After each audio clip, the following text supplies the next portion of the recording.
ሰላም ዛሬ ረቡዕ ሚያዝያ 7 ቀን 2018 ዓ.ም ነው። ዓለም እስትንፋሷን አቁማ ወደ መካከለኛው ምስራቅ ዜና ጆሮዋን ቀስራለች። ትላንትና ዛሬ የታዩት ክስተቶች የሰላም ተስፋውን ዳግም ወደ ጥቁር ጭስ ቀይረውታል። የዲፕሎማሲው ጭንብል ተገፏል። ዛሬ በመካከለኛው ምስራቅ የምንሰማው የሰላም ድርድር ሳይሆን የአሜሪካ የጦር መርከቦች በባህር ላይ የከፈቱትን አዲስ የመረብ ጦርነት ነው። ፕሬዚዳንት ዶናልድ ትራምፕ የኢራን ወደቦች ታፍነዋል ሲሉ ያወጁት ትዕዛዝ በተግባር መዋል ጀምሯል። ምክትል ፕሬዚዳንት ጄዲ ቫንስ ትላንት ምሽት በሰጡት ድንገተኛ መግለጫ ከኢራን ጋር ያለው ጥልቅ አለመተማመን በአንድ ሌሊት መፍታት አይቻልም ሲሉ የኢስላማባዱን ድርድር ውድቀት በይፋ አምነዋል። ነገር ግን ትልቁ ድንጋጤ የመጣው ከዋሽንግተን ነው። ለዘመናት በጦርነት ሲፋለሙ የነበሩት እስራኤልና ሊባኖስ ዛሬ በአንድ ጠረጴዛ ፊት ለፊት ተገናኝተዋል። ዛሬ በአንቶኒሚያ በሚስጥራዊ ዲፕሎማሲ ጠረጴዛ ስር ምን እንደተፈጠረ እንነግራችኋለን። ቴል አቪቭ ለምን ሰዎችን ማስወጣት ጀመረች? የአሜሪካ መርከቦች በሆርሙዝ ሰርጥ ላይ የያዙት ሚስጥር ምንድነው? ትራምፕ ለምን የሊባኖስን ጥሪ ውድቅ አደረጉ? እስከ መጨረሻው አብራችሁን ቆዩ።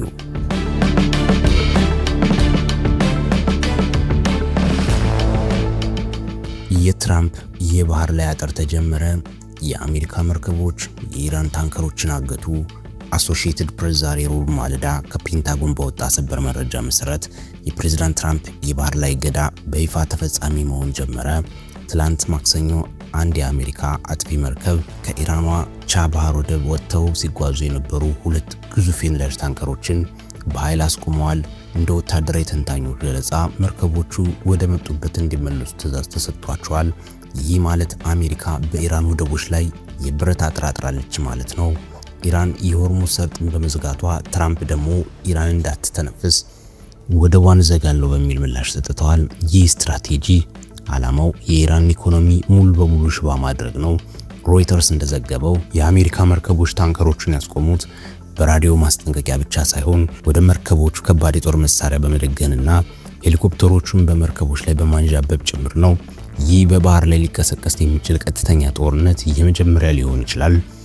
ኢራን በበኩሏ ታንከሮች ከተነሱ የዓለም ነዳጅ ዋጋ $500 ይገባል ስትል ዛሬ ማለዳ በሚሳኤል ታጀበ ዛቻ ሰንዝራለች።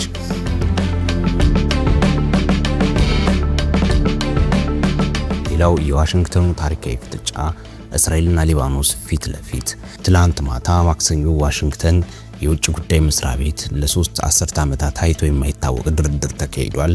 የውጭ ጉዳይ ሚኒስትሩ ማርኮ ሩቢዮ የእስራኤልና የሊባኖስ አምባሳደሮችን በአንድ ክፍል ውስጥ አፋጥጠዋል።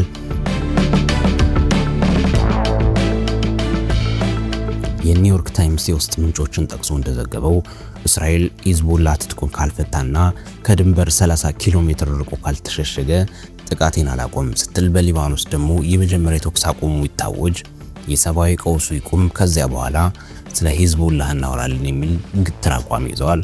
ማርኮ ሩቢዮ ድርድሩን ሲመሩ ይህ ሂደት እንጂ በአንድ ጀንበር የሚፈታ ክስተት አይደለም በማለት ፍጥጫው ረጅም ጊዜ ሊወስድ እንደሚችል ተናግረዋል። ትልቁና አስገራሚው ነገር ትራምፕ ሊባኖስ ከአሜሪካ ኢራን የተኩስ አቁም ውጭ ናት ማለታቸው ነው። ይህ ማለት እስራኤል በቤይሩት ላይ የምታደርገውን ድብደባ እንድትቀጥል አረንጓዴ መብራት ሰጥቷታል ማለት ነው። ዛሬም በደቡባዊ ቤይሩት አካባቢ የእስራኤል F-35 ጄቶች የቦምብ ናዳ እያወረዱ ሲሆን ከተማዋ በጭስ ተውጣለች።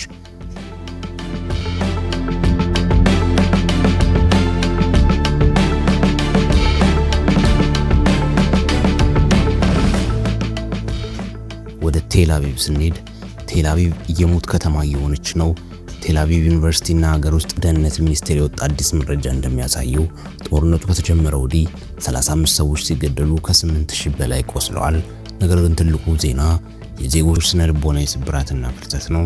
ሃሬትስ ጋዜጣ ትናንት ባወጣው በሪፖርቱ መሰረት ከ1500 በላይ የቴል አቪቭ ነዋሪዎች ከተማዋን ለቀው ወደ ደቡባዊ እስራኤል ክፍሎችና ወደ መጠለያዎች ተሰደዋል።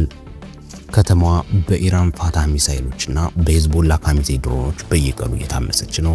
እስራኤል በመገናኛ ብዙሃን ላይ በጣለችው ጥብቅ ወታደራዊ ሴንሰርሺፕ ምክንያት የደረሰውን ውድመት መጠን በሚስጥር ተይዟል። ኢራን እስካሁን ከ640 በላይ ባላስቲክ ሚሳኤሎችና 765 ድሮኖች ወደ እስራኤል መተኮሷን ፔንታጎን መረጃዎች ያሳያሉ። ዛሬ ሮብ ማለዳ በቴል አቪቭ አውሮፕላን ማረፊያ አካባቢ ከፍተኛ ፍንዳታ መሰማቱን የዓይን እማኞች ገልጸዋል። ከተማዋን ለቀው የሚወጡ ሰዎች ቁጥር በየሰዓቱ እየጨመረ ሲሆን የንግድ ተቋማት ተዘግተዋል። በሌላ በኩል ጄዲ ቫንስ ሚስጥራዊ ውርርድ ድርድሩ ዳግም ሊጀምር ነው። ምክትል ፕሬዝዳንት ጄዲ ቫንስ ትናንት ምሽት ለጋዜጠኞች በሰጡት መግለጫ በዋሽንግተንና በቴህራን መካከል ያለው የዓመታት አለመተማመን በአንድ ሌሊት አይፈታም ብለዋል። ነገር ግን አንድ ተስፋ የሚሰጥ ሚስጥራዊ ነገር ተናግረዋል። እንደ ፎክስ ኒውስ ዘገባ ከሆነ ጄዲ ቫንስ የኢራን ተደራዳሪዎች በኢኮኖሚ ውድቀት ምክንያት ስምምነት ይፈልጋሉ ብለዋል። ፕሬዝዳንት ትራምፕም ድርድሩ በሚቀጥሉት 2 ቀናት ውስጥ በድጋሚ በፓኪስታን ኢስላማባድ ሊቀጥል እንደሚችል ፍንጭ ሰጥተዋል። ይህ ማለት አሜሪካ በአንድ በኩል ማክሲመም ፕሬሸር በሚል እገዳ እየጣለች፣ በሌላ በኩል ደግሞ ካላመናችሁ ጥፋቱ የራሳችሁ ነው በሚል አደገኛ የዲፕሎማሲ ቁማር እየተጫወተች ነው።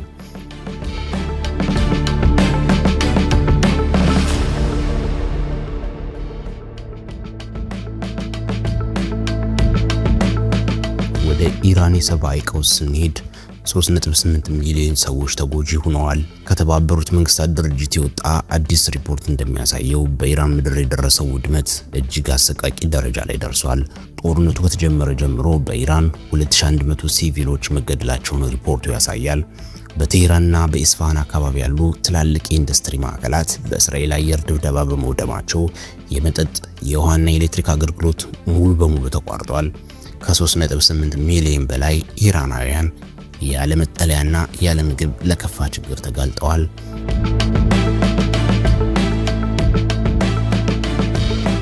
እስራኤል በቴህራን አቅራቢያ በሚገኙት 4 ግዙፍ የነዳጅ ማከማቻዎች በትናንትናው ዕለት ደብድባለች። ይህ ጥቃት በአካባቢው ነዋሪዎች ላይ ከፍተኛ የጤናና የኬሚካል መመረዝ ስጋት ፈጥሯል። ኢራን ይህ ግልጽ የጦር ወንጀል ነው ስትል ለዓለም አቀፉ የወንጀል ፍርድ ቤት ICC አቤቱታ አቅርባለች።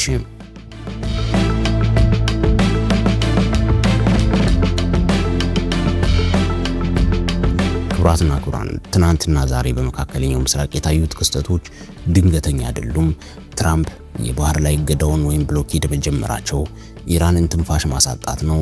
ኢራን የሆርሙዝ ሰርጥን በመዝጋት ዓለም ኢኮኖሚ ስታስፈራራ፣ አሜሪካ ደግሞ የኢራን ወደቦች በመዝጋት ኢራን ራሷ እንድትራብ እያደረገች ነው።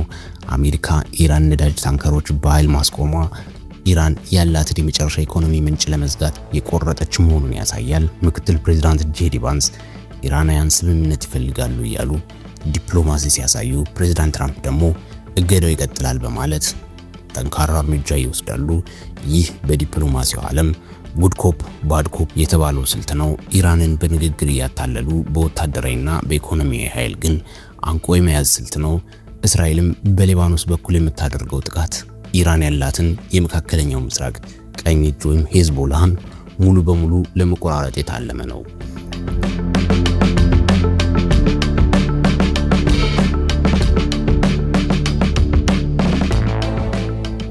ዛሬ ዓለም የምትገኘው በሁለት እሳቶች መሃል ነው። በኢራን እልህና በትራምፕ ቁርጠኝነት የሆርሙዝ ሰርጥ መዘጋትና የአሜሪካ የባህር ላይ አጥር የዓለምን የነዳጅ ትራፊክ አስቆሞታል። ይህ ፍጥጫ በአስቸኳይ ካልተፈታ ነገ ሁላችንም የምንነሳው የነዳጅ ዋጋ እየናረበትና ለኑሮ የማይመች ዓለም ውስጥ ሊሆን ይችላል። ዛሬ ያየነው የባህር ላይ እገዳና የዋሽንግተኑ ታሪካዊ ፍጥጫ የመካከለኛው ምስራቅ ጦርነትን ወደ አዲስና ደም አፋሳሽ ምዕራፍ አሸጋግሮታል። የሚቀጥሉት 48 ሰዓታት ለዓለም ሰላም ሆነ ለታላቁ ጦርነት ወሳኝ ናቸው። እናንተ ምን ትላላችሁ? ትራምፕ የኢራን ታንከሮችን ማስቆማቸው ኢራንን ወደ ድርድር ጠረጴዛ ያመጣታል ወይስ ወደ መጨረሻው ጦርነት? ቴል አቪቭ የሰዎችን መፈናቀል መጨመሩ የእስራኤልን ቆራጥነት ያዳክመው ይሆን ወይስ ጦርነቱ የበለጠ ያፋፍመዋል? ሐሳባችሁን በኮሜንት አጋሩኝ። የነገውና ወሳኝ ሰበር መረጃ ይዘን እስከምንመለስ ድረስ በእንቶኒ ሚዲያ አብራችሁን ስለቆያችሁ ከልብ እናመሰግናለን። ቻናላችን ላይክ፣ ሼር እና ሰብስክራይብ እያደረጋችሁ ስለምታበረታቱኝ ከልብ ምስጋናዬን ያቀረብኩኝ በዚሁ ጨርሳለሁ። ሰላም ለዓለማችን ይሁን። ቸርን ሰንብት።